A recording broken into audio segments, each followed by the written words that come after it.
तो आगे बात करते हैं दोस्तों हम लोग कि पार्टीशन के इफेक्ट क्या रहे, रेपरकशंस क्या रहे लोगों के ऊपर, स्पेशली बंगाली पॉपुलेशन के ऊपर। रविंद्रनाथ टैगोर जो है, इन्होंने नेशनल सॉन्ग कंपोज करा था, Amar Sonar Bangla, for the occasion which was sung by huge crowds parading the streets. कौन सी ओकेशन की बात हो रही है यहाँ पर?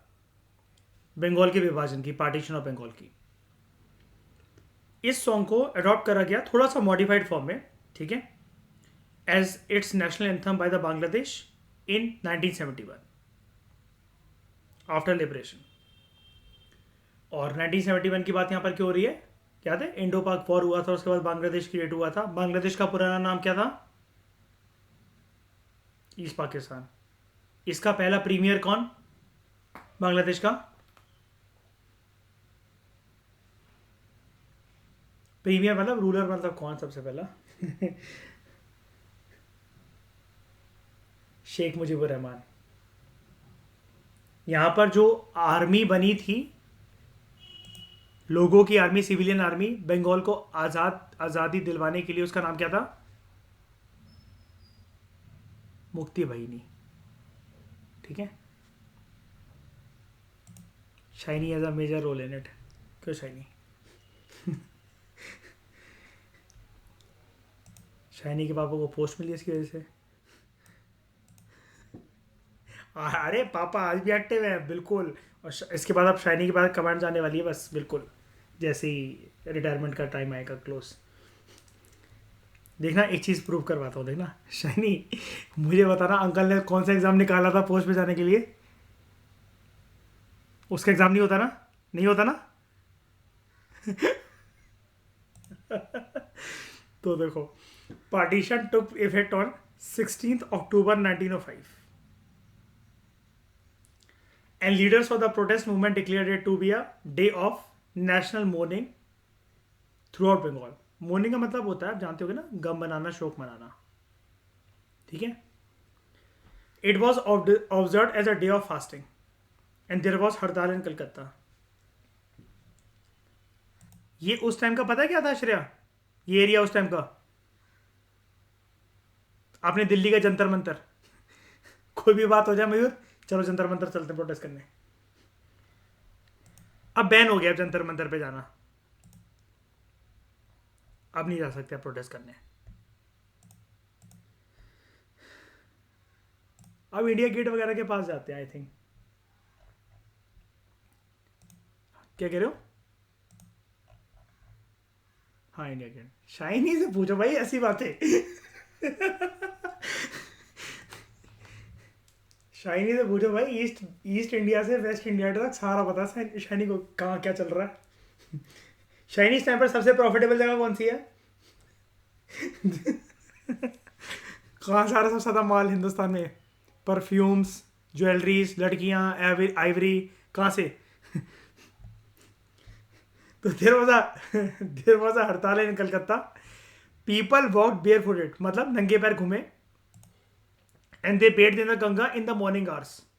The street of the Calcutta was full of the cries of Vande Mataram, which overnight became the national song of the Bengal and was soon to become the theme song of the national movement। Revolutionary phase जो होता है ना, जिसको phase 2 कहते हैं हम लोग, इसको ऐसे ही बोला जाता है, पार्ट 2 फेज 2, जिसमें भगत सिंह, सुखदेव, राजगुरु, इन सब की बात होती है।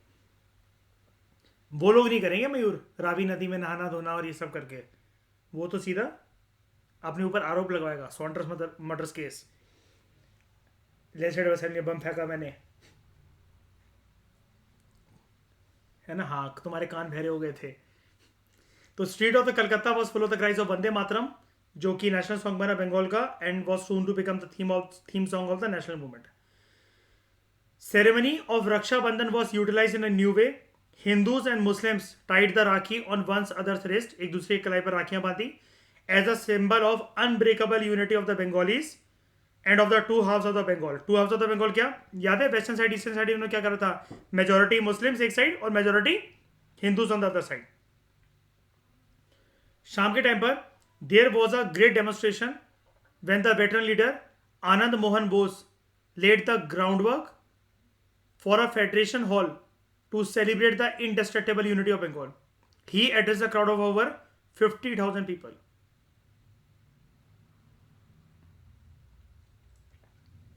मयूर 100 रुपए भी एक जन से लिए होते तो ऑप्शन सेलिंग हो जाती.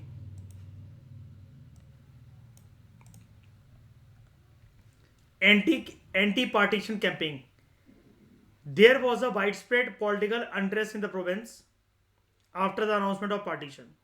Partition किसके द्वारा अनाउंस करा गया था? Lord Curzon. कब? 1905.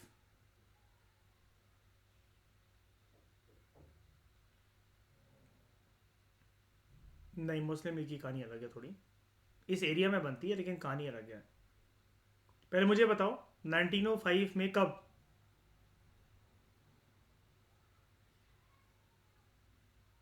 अनाउंसमेंट जुलाई में. Came into effect October. ठीक है. बड़े सारे जो बंगाली जो थे, they saw the partition as an insult to the motherland and there was a huge outpouring of support for Bengal's unity. Bengal's unity मतलब क्या? ओरिजिनल ये जो स्ट्रक्चर था इसको वापस दो, ऐसा करके.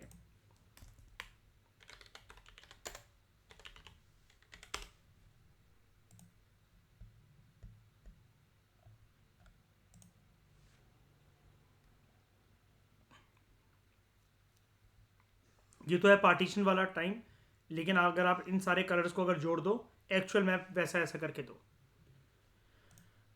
क्या ये यू टर्न मारेगा लॉर्ड कर्जन अपने डिसीजन से? नहीं, अभी जैसे ये जो कैंपेन वगैरह हो रहा है ये करेगा. जो एरिया चले गए वो चले गए. Campaign under moderates. पहले मॉडरेट्स के अप्रोच देख लेते हैं इस टाइम पर इन्होंने क्या करा मयूर. ठीक है. तो लीडर्स लाइक सुरेंद्रनाथ बनर्जी, के मित्रा एंड पृथ्वीश चंद्रा रे, they use methods like petition to the government, public meetings, memoranda, propaganda through pamphlets, newspapers such as Hitavati, Sanjivani and Bengali. अभी भी श्रेया देख रहे हो? पब्लिक मीटिंग्स, पेटिशंस, मेमोरेंडम बहुत सुनेंगे ना. लॉर्ड कर्जन के पास खत आते होंगे. लॉर्ड कर्जन कहते होंगे मयूर ठंड लग रही है, आग जलाओ, डालो इसको. कमिश्नर कहते होंगे सर एक बार पढ़ तो लीजिए. वो कहता होगा तुम्हें जलाऊं कि खत जलाऊं, जल्दी बताओ. लॉर्ड कर्जन का रवैया या फिर किसी भी गवर्नर जनरल का, वाइसरॉय का जो रवैया था मॉडरेट्स को लेकर बहुत नरम था. मॉडरेट्स ही फालतू में अपना ये टाइम खोटी कर रहे थे यहाँ पर. वो अलग बात है. देखो एग्जामिनेशन पर्सपेक्टिव से हमें लिखना चाहिए कि वॉयलेंस करने से कोई फायदा था नहीं. ठीक है, उनकी भी अप्रोच ठीक ही थी, कुछ ना कुछ उनको फायदा मिला है. अबे घंटा. Their objective was to exert sufficient pressure on the government through an educated public opinion. वाह, पढ़े लिखे व्यक्तियों की तरह बात करो सरकार से. ठीक है. और अपनी डिमांड भेजो.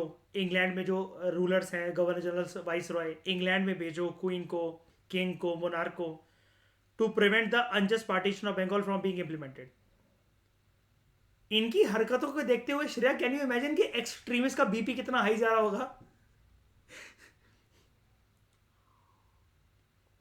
अभी आपने एक चीज देखी इस चैप्टर में, श्रेया एक्सट्रीमिस्ट ने अपनी आइडेंटिटी की नींव रखी है. सिर्फ उन्होंने अपनी आइडेंटिटी बताई है कि मॉडरेट्स के अप्रोच से भी वाकिफ नहीं है, फिर भी वो मॉडरेट्स को अभी तक टॉलरेट कर रहे हैं. पॉलिटिकल सीन पर अभी भी मॉडरेट्स आपको डोमिनेट होते हुए दिख रहे हैं ना, पूरी की पूरी तरीके से. एक्सट्रीमिस्ट जब इनको देख रहे होंगे तो शायद इनका बीपी इमेजिन करो कहां जा रहा होगा. O2 CO2 का लेवल बॉडी में. Camping. Moderates organized protest meetings in the small towns all over Bengal. Boycott resolution adopt करा गया. इन मीटिंगों में सब लोगों ने शपथ ली कि वो लोग फॉरेन गुड्स को बॉयकॉट करेंगे सबसे पहले. अब यहां पर डिमांड शुरू होती है स्वदेशी मूवमेंट की. याद रखना कई लोग इसको मर्ज कर देते हैं दो टॉपिक को अपनी अंडरस्टैंडिंग में. Anti partition movement. Anti partition movement जो है मतलब बेसिकली एक प्रकार से आगे चल के यही रूप लेगी स्वदेशी मूवमेंट का.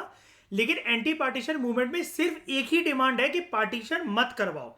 अब ये एंटी पार्टीशन मूवमेंट क्या है? ये वॉयलेंट है या फिर ये पीसफुल है? पीसफुल है. यार वॉयलेंट तो मैं आपको वही तो बात कर रहा हूँ, वॉयलेंट तो इस टाइम पर एक्सट्रीमिस्ट नेता भी नहीं थे।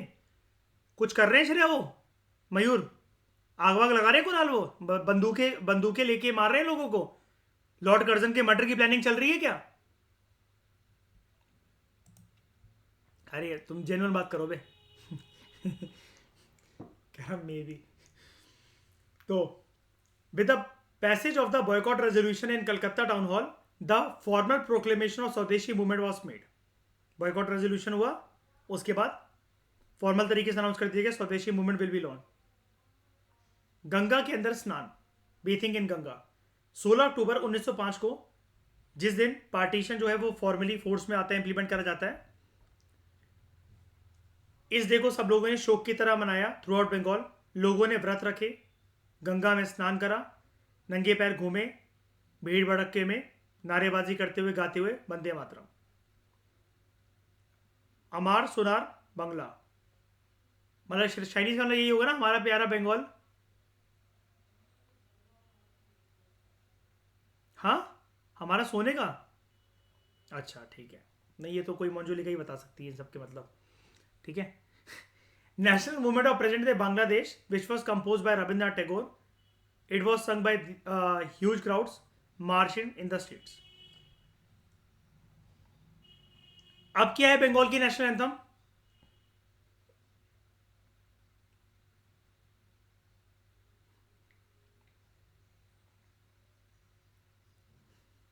बांग्लादेश की क्या है? 2015 में उन्होंने कौन सी अडॉप्ट करी?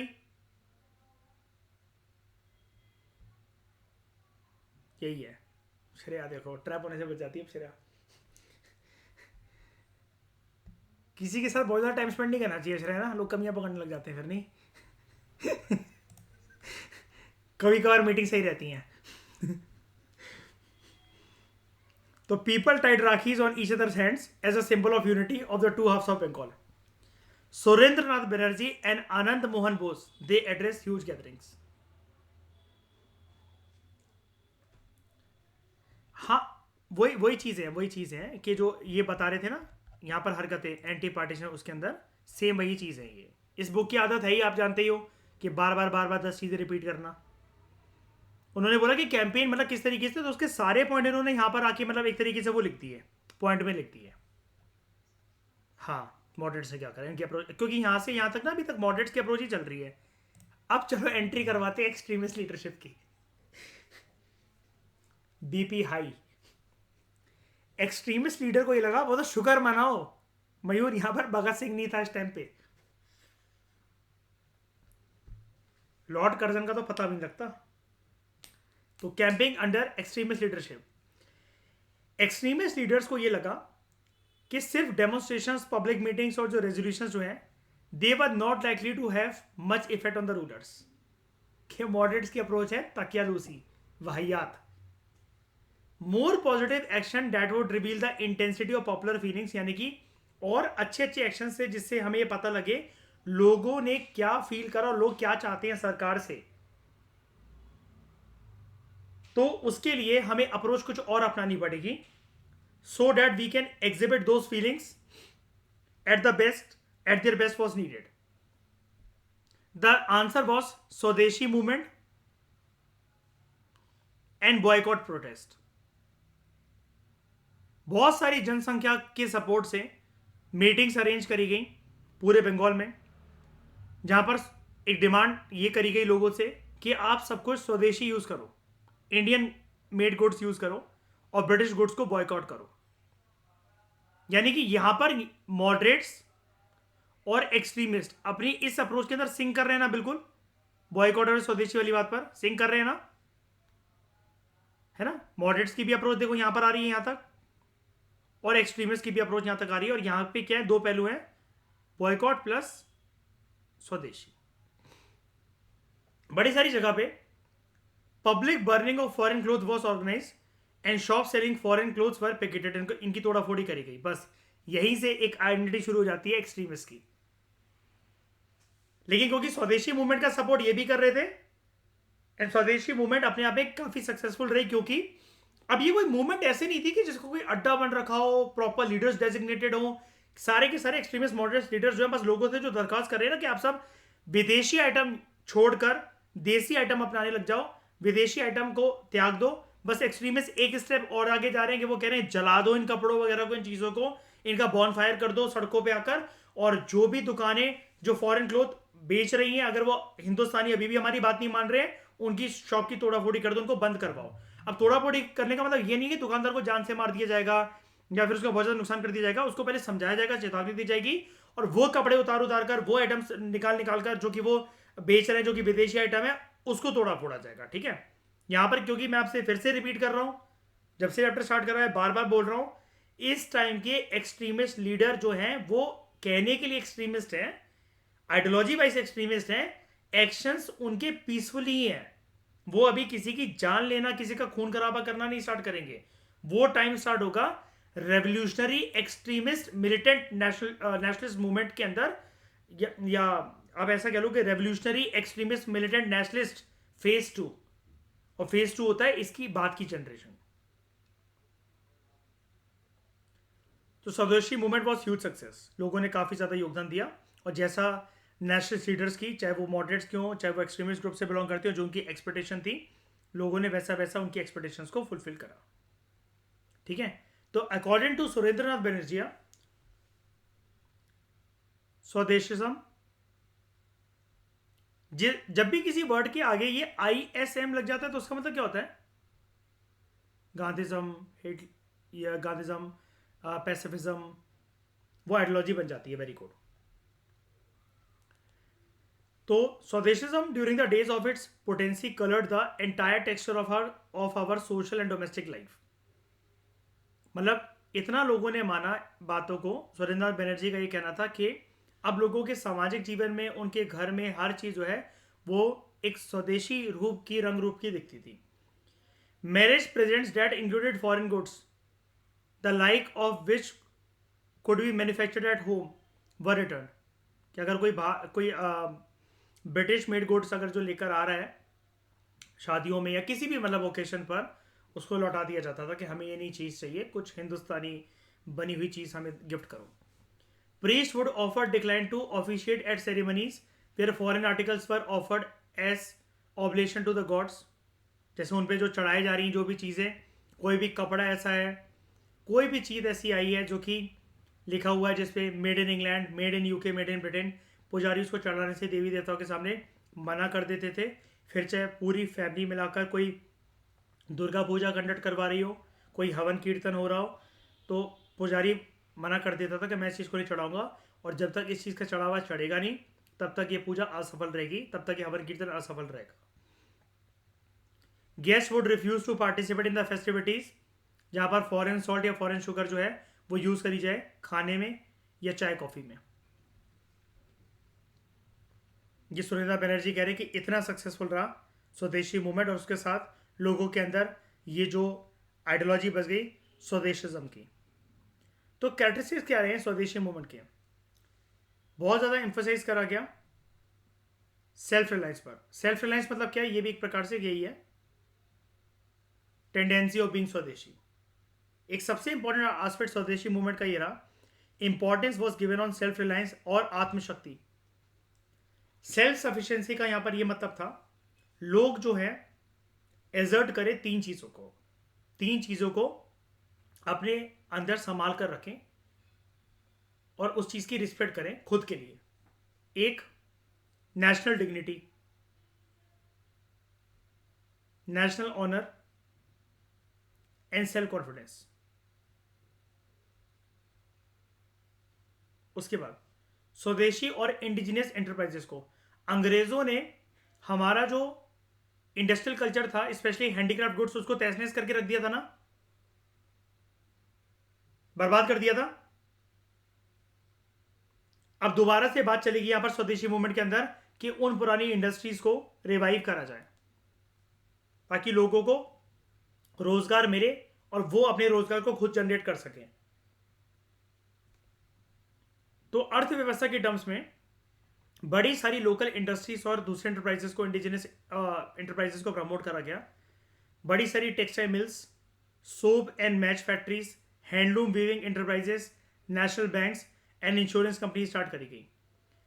आचार्य पीसी रे, ही ऑर्गेनाइज फेमस बंगाल केमिकल स्वदेशी स्टोर्स. रविन्द्रनाथ टैगोर ने स्वदेशी स्टोर ओपन करा था. V O Chidambaram Pillai swadeshi steam navigation company ये स्टार्ट करी गई थी ट्यूटिकोरिन में, and it gave a challenge to British India steam navigation company. उसके बाद लोगों को इंस्पिरेशन मिली from the cultural realm. Swadeshi movement जो है it had several consequences in the realm of culture. There was a flaring of nationalist poetry, prose and journalism. Patriotic songs written at that time by poets like Rabindranath Tagore, Rajnikant Sen, Sayyid Abu Muhammad and Mukunda Das. They are sung in Bengal to this day. आज भी गाए जाते हैं वो. और इस time पर स्वदेशी मूवमेंट के टाइम पर बड़े वो पॉपुलर भी हुए. इतने पॉपुलर हुए कि देखो नेशनल एंथम जो कि स्वदेशी मूवमेंट के टाइम पर जो बनाई गई वो बांग्लादेश ने उसको अपनी नेशनल एंथम जो है वो अडॉप्ट कर लिया. प्रोग्राम ऑफ स्वदेशी या फिर national education. Another self sufficient and constructive activity undertaking at that time was the national education. National education institutions were literary, technical और physical education was important. It was open by nationalist जो ये मानते थे कि जो current जो education system है it was denationalizing, मतलब हमारे देश की परंपरा और इन सब के खिलाफ है, जहाँ पर सिर्फ अंग्रेज अपनी अंग्रेजी तालीम वही सब्जेक्ट्स वो पढ़ाना चाहते हैं जैसा वो हिंदुस्तानी को बनाना चाहते हैं अंग्रेज, वो वही सब इम्पार्ट कर रहे हैं. एंड इन एनी केस वो इनएडिक्वेट है, उसका ऐसी शिक्षा का कोई मतलब नहीं है अगर आप हिंदुस्तानी हो. तो 15 अगस्त 1906 को क्या हुआ, national council of education was set up. A national college with Aurobindo Ghosh as principal. It was started in Calcutta. ये हमने एनसीईआरटी में भी पढ़ा था अगर आपको याद हो. औरोबिंदो घोष प्रिंसिपल थे कलकत्ता में जो नेशनल कॉलेज बना था. Boycott of foreign goods. This included boycott and public meetings of foreign clothes. Public burning of foreign clothes, मतलब लोगों को पहले मीटिंग के लिए बुलाया जाता था, फिर बोला जाता था कि आप जो है जितने भी फॉरेन क्लोथ आपके घर में है या कोई भी दुकान वाले जो बेच रहे हैं उन सबको इकट्ठा करो और सड़क पे इकट्ठा करके उनका एक बॉन फायर ऑर्गेनाइज करो, जला दो सबको एक साथ मिलके. Boycott of foreign made sugar और salt. Refusal by priest to ritualized marriages involving exchange of foreign goods and refusal by washermen कि वो फॉरेन कपड़े फॉरेन मेड क्लोथ जो हैं वो नहीं धोएंगे. Public meetings and processions. These emerged as a major methods of mass mobilization. Simultaneously there were forms of popular expression. मतलब जनता की एक तरीके से उनका गुस्से निकालने का तरीका या फिर वो क्या सोचते हैं अंग्रेजों के बारे में एक तरीका था. 7. Corps of volunteers or samitis. Samitis such as Swadesh Bandhav Samiti of Ashwani Kumar Datta in Barisal. It emerged as a very popular and powerful means of mass mobilization. जनता को जोड़ने का, एक धागे में पिरोने का काफ़ी अच्छा काम करा इन समितिस ने, इन सारी ऑर्गेनाइजेशंस ने. तमिलनाडु में तिरुनेलवेली में वीओ चिदम्बरम पिल्लई और सुब्रमण्यम शिवा और कुछ जो लॉयर्स हैं इन्होंने बनाई एक ऑर्गेनाइजेशन, एक समिति स्वदेशी संगम, जिसने लोकल लोगों को काफ़ी इंस्पायर करा. ये जो समितिस थी ये लोगों के अंदर पॉलिटिकल जागरूकता लाने का काम ये जो करती थी, इनका ये एक्टिविटी थी, इनका ये मकसद था. थ्रू मैजिक लालटेन lectures, swadeshi songs, providing physical and moral training to the members, social work during famines and epidemics, organisation of schools, training in swadeshi crafts and arbitration courts. ये सारे के सारे काम श्री आपको याद होगा भगत सिंह ने भी करे थे. भगत सिंह कहता भी है ना कि हम मैजिक लालटेन शो कर लेंगे. क्या होता है मैजिक लालटेन शो?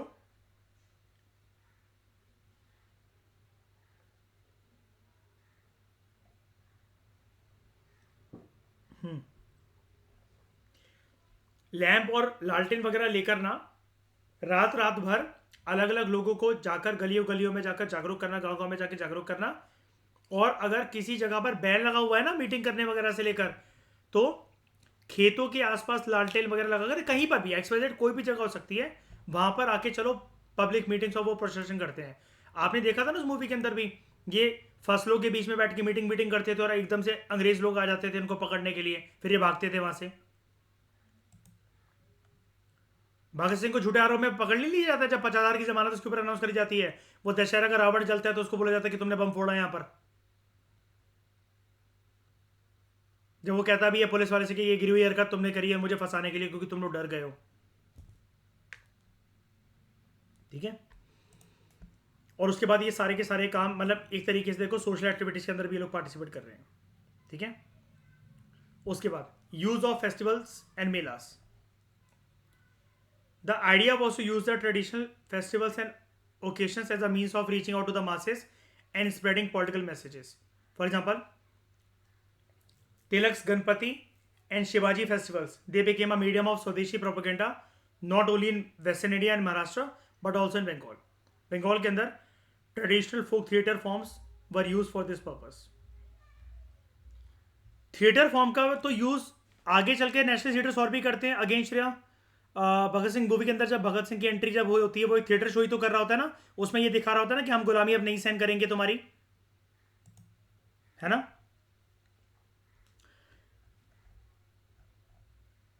उसके बाद why extremist acquired a dominant influence over the swadeshi movement in Bengal.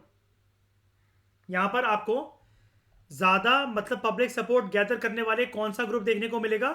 Moderates के एक्सट्रीमिस्ट का। जनता को ज्यादा किसने, मतलब जनता को अपनी तरफ किसने अट्रैक्ट करा? एक्सट्रीमिस्ट ने। देखो एक तो again coming back to that point, बार बार मैं बोल रहा हूं, एक तो वॉलेंट नहीं था इनकी अप्रोच। ठीक है। वॉलेंट होती भी तो जनता के अंदर इस टाइम पर हिम्मत है नहीं कि वो वॉलेंस का रास्ता अपना सके। राइट। हिंदुस्तान की जनता के अंदर इस टाइम पर इतना दम है कि वो हथियारों का सामना लेकर इनके साथ आकर अंग्रेजों पर अटैक कर सके। लोग अपने बेसिक चीज़ों से ही जूझ रहे हैं लाइफ में, रोटी कपड़ा मकान से, तो ये तो कर ही नहीं सकते वो काम। लेकिन फिर भी एक्सट्रीमिस्ट अप्रोच ना ज़्यादा प्रैक्टिकल लगी लोगों को। क्यों? ये मॉडरेट्स की अप्रोच क्या है? भिखमंगो वाली अप्रोच है कि नहीं है मयूर, बताओ? Politics of prayers, petitions and pleads, 3 P जिसको कहा जाता है। अभी भी हो गया ये, इतना कुछ हो गया, अभी भी पार्टीशन वगैरह हो गया तो अभी भी वही लगे हुए इसको मेमोरेंडा भेजने में, पिटिशन प्रेयर्स। लेकिन कम से कम ये इनिशिएटिव तो ले रहे हैं शायद एक्सट्रीमिस्ट ग्रुप वाले कि चलो इनके कपड़े जलाओ, जो जो दुकानें जो बेच रही हैं ये वाली चीज़ें, ये पंडित पुजारियों को बता रहे हैं कि दुर्गा माँ के किसी फंक्शन में कोई भी हवन या पूजा पाठ हो, कोई मैरिज सेरेमनी हो, उसमें ये चीज़ मत चढ़ाना, ये रिचुअल्स को फुलफिल मत करना, ये पूजा पाठ हवन मत होने देना, है ना। शादियों में लोगों को ये बता रहे कि कोई भी मेहमान अगर ऐसा कोई गिफ्ट लेकर आता है तो वो यूज़ मत करो। खाने में अगर अंग्रेज़ों के द्वारा बनाया गया जो नमक है वो यूज़ हो रहा है, चीनी जो यूज़ हो रही है, तो चाय में, कॉफ़ी में, शरबत में, खाने में ये सब चीनी और ये नमक यूज़ मत करो। लोग इससे कनेक्ट कर पा रहे हैं ना। कम से कम लोग ये तो कह पा रहे हैं कि चलो इन्होंने हमारे खिलाफ इतना कुछ अत्याचार करा, इतनी इनसे दरख्वास्त करी, हमारी डिमांड नहीं मान रहे, हम भी इनका प्रॉफिट क्यों होने दें, हम भी इनका प्रॉफिट क्यों होने दें। लेकिन मॉडरेट्स तो अगेन वही, कोई बात नहीं, वो हमारी इच्छा सोच रहे होंगे। सही कह रहा है लॉर्ड कर्जन कि एडमिनिस्ट्रेटिव इनकन्वीनियंस तो होता ही है, अब कन्वीनियंस होना शुरू हो जाएगा। इनके मुंह पे जूता तब पड़ेगा जब ये 30, 35, 40 साल तक बैठे रहेंगे। एक्सट्रीमिस्ट तो अपना काम करेंगे मजे से, उन्होंने जितना वेट करना था 1905 तक उतना कर लिया। एक्सट्रीमिस्ट मजे से अपना काम करेंगे, ये फिर भी जूते वाली शक्ल लेकर अपनी बैठे रहेंगे कि अरे यार एक दिन आएगा, अच्छा दिन आएगा, वो हमारी सोच रहे हैं, काम कर रहे हैं, और इनको पता भी नहीं लग जाएगा कब साइडलाइन हो जाएंगे। हालांकि एक बात है, चली तो हमेशा मॉडरेट्स की एंड तक भी। देखो गांधी कैसे लीडर थे एक तरीके से, अगर आप उनको 2 कैटेगरी में डालना चाहते हो, वैसे ऐसा कभी बोला नहीं जाता है कि वो मॉडरेट्स या एक्सट्रीमिस्ट कैटेगरी के अंदर है, लेकिन गांधी फिर भी अपने स्वभाव में कैसे हैं? मॉडरेट्स। तो नाम तो हमेशा मॉडरेट्स का ही हुआ। एक्सट्रीमिस्ट का नाम यहां तक हो रहा है, लेकिन आगे चलकर क्यों नहीं होगा? क्योंकि इनको घोषित कर दिया जाएगा। श्रेया याद है वो एनसीईआरटी के क्लास में आपको बताता था ये टर्म वैसे कभी यूज मत करना, रेवोल्यूशनरी टेररिस्ट, है ना। तो उनको टेररिस्ट घोषित कर दिया जाएगा, और टेररिस्ट का कभी नाम नहीं होता। तो why extremist acquired a dominant influence over the swadeshi movement in Bengal. 1905 के पहले पूरा का पूरा बंगाल के ऊपर जो वर्चस्व जो था वो किसका था? जो इन्फ्लुएंस था किसका था मासेस के ऊपर?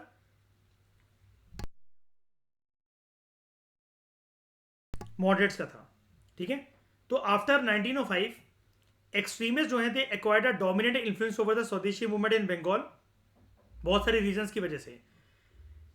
मॉडरेट्स जो भी मूवमेंट जो चला रहे थे, जो भी अभी तक वो प्रोमिस कर रहे हैं जनता से, वो कोई रिजल्ट ही नहीं दे रही है। लोग वेट कर रहे हैं रिजल्ट के लिए, लेकिन देयर इज नो रिजल्ट। उसके बाद गवर्नमेंट जो डिवाइड कर रही है, डिवाइड एंड रूल की जो पॉलिसी को अपना रही है, स्पेशली उसने तो इस बार तो रीजन को ही डिवाइड कर दिया, पूरे के पूरे बंगाल को ही डिवाइड कर दिया। उनकी जो ये डिवाइसिव टैक्टिक्स हैं गवर्नमेंट की, और both the Bengals, both Bengal मतलब ईस्टर्न पार्ट, उसका वेस्टर्न पार्ट, इसकी वजह से जो नेशनलिस्ट जो थे वो काफ़ी ज़्यादा चिढ़ गए थे, और उन्होंने ठान लिया था कि हम जो है जनता के सपोर्ट के माध्यम से अंग्रेज़ों को चकमा चखाएंगे ज़रूर, कोई वॉयलेंस कर कर नहीं, उनके खिलाफ किसी भी प्रकार का आंदोलन रेस करके नहीं, लेकिन एक मूवमेंट रेस करके, हाँ ठीक है आप उसको आंदोलन बोल सकते हो, लेकिन एक ऐसी मूवमेंट रेस करके जिसमें हम उनका नुकसान करवाएंगे। अब मुझे एक बात बताओ, ये ब्रिटिश मेड गुड्स जो यूज नहीं हो रहे हैं, जो नमक और चीनी यूज नहीं हो रही है, इससे नुकसान होगा उनको कि नहीं होगा? रेवेन्यू बेस बिगड़ेगा अंग्रेजों का कि नहीं बिगड़ेगा, कि कुछ भी असर नहीं आएगा? बिगड़ेगा, क्योंकि इनकी तो पॉलिसी यही चल रही है श्रेया मयूर, पैसा कमाने की शुरू से ही, systematic deindustrialization, converting India into a exporter of raw materials to Britain and importer of finish products from Britain. Government ने यहां पर बड़े सारे सप्रेसिव मेजर्स यूज करे थे। स्टूडेंट्स के ऊपर अत्याचार करना, जिनको बहुत बार कॉर्पोरल पनिशमेंट दी जाती थी, ban on the public singing of Vande Mataram, public meetings के ऊपर रिस्ट्रिक्शन लगाना, prosecution and long-term imprisonment of Swadeshi workers, clashes between the police and the people in many towns, arrest and deportation of leaders and suppression of freedom of press. Moderates लेकिन जनता के इन सब चीज़ों में जो इनका अत्याचार हो रहा था, कभी भी नहीं आए उनके सपोर्ट में, कभी भी नहीं आए। एक्सट्रीमिस्ट ने कम से कम एक इनको उम्मीद तो दी कि जो गलत है वो गलत है, हम इतना भी ज़्यादा नरम रवैया अपनाने को तैयार नहीं है। पहली बात है, हमारा रवैया अंग्रेजों के लिए नरम नहीं है, वो गर्म है, लेकिन इतना गर्म भी नहीं है कि हम उनकी गर्दन काट के रख दें या खून खराबा बहा दें।